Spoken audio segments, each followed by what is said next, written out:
Hello students, let's see the question. So the question says determine the formula of the ionic compound formed between lithium and phosphorus. तो बच्चों देखो, lithium क्या है?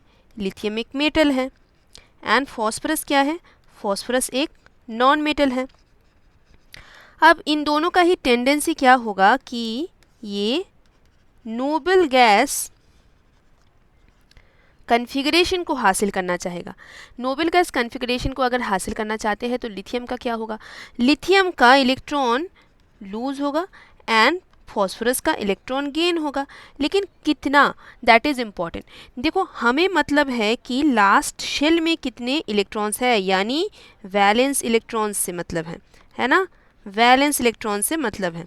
तो last shell में अगर electronic configuration noble gas जैसा करना है तो कितने इलेक्ट्रॉन्स होना चाहिए? 8 electrons in last shell, right. लेकिन लिथियम के लिए कुछ अलग चीज़ होगा. लिथियम का देखो, लिथियम का बेसिकली क्या होता है? 3 होता है एटॉमिक नंबर. अगर 3 एटॉमिक नंबर है यानी न्यूट्रल कंडीशन में 3 इलेक्ट्रॉन्स हैं, राइट. अब 3 इलेक्ट्रॉन्स कैसे सजे हुए होंगे? 3 इलेक्ट्रॉन्स 2,1 इस तरीके से सजे हुए होंगे. तो यहाँ ना डुप्लेट का कंसेप्ट आएगा और फॉस्फोरस के लिए ऑक्टेट का कॉन्सेप्ट आएगा. लेकिन डुप्लेट यानी हीलियम की तरह हो जाना. हीलियम की तरह. हीलियम में क्या है? हीलियम में है सिर्फ 2 इलेक्ट्रॉन्स. All right. तो अभी आपको समझ में आ रहा है कि लिथियम क्या करेगा? ये जो 1 इलेक्ट्रॉन है इसको त्याग देगा, इसको छोड़ देगा, राइट. तो लिथियम का कितना वैलेंसी हो गया? फिर लिथियम का वैलेंसी हो गया 1. एक इलेक्ट्रॉन वो छोड़ रहा है तो वैलेंसी कितना हो गया? 1. अब फॉस्फोरस में आ जाते हैं.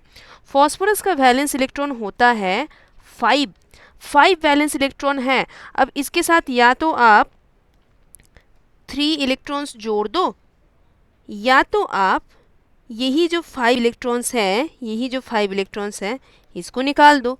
तो कौन सा इजी रहेगा? 3 इलेक्ट्रॉन्स जोड़ना, दिस इज ईजियर. ये ईजियर होता है. तो अगर 3 इलेक्ट्रॉन्स जोड़ेंगे तो एनायन क्रिएट हो जाएगा, है ना, एनायन क्रिएट हो जाएगा. लेकिन इसका वैलेंसी भी बता लेते हैं. वैलेंसी कितना हो गया? फिर वैलेंसी हो गया क्या? 3. तो अभी चलो क्रिस क्रॉस मेथड में हम इसका फॉर्मूला लिख लेते हैं.